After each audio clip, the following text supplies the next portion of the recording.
شروع اللہ کا نام لے کر جو بڑا مہربان نہایت رحم والا ہے۔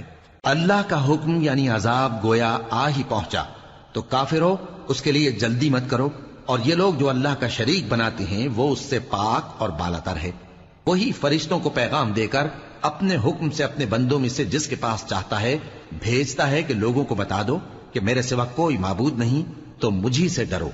اسی نے آسمانوں اور زمین کو حکمت سے پیدا کیا، اس کی ذات ان کافروں کے شرک سے بلند و برتر ہے۔ اسی نے انسان کو نطفے سے بنایا مگر وہ کھلم کھلا جھگڑالو بن گیا، اور مویشیوں کو بھی اسی نے پیدا کیا، ان میں تمہارے لیے سردی سے بچاؤ اور بہت سے دوسرے فائدے ہیں، اور ان میں سے بعض کو تم کھاتے بھی ہو۔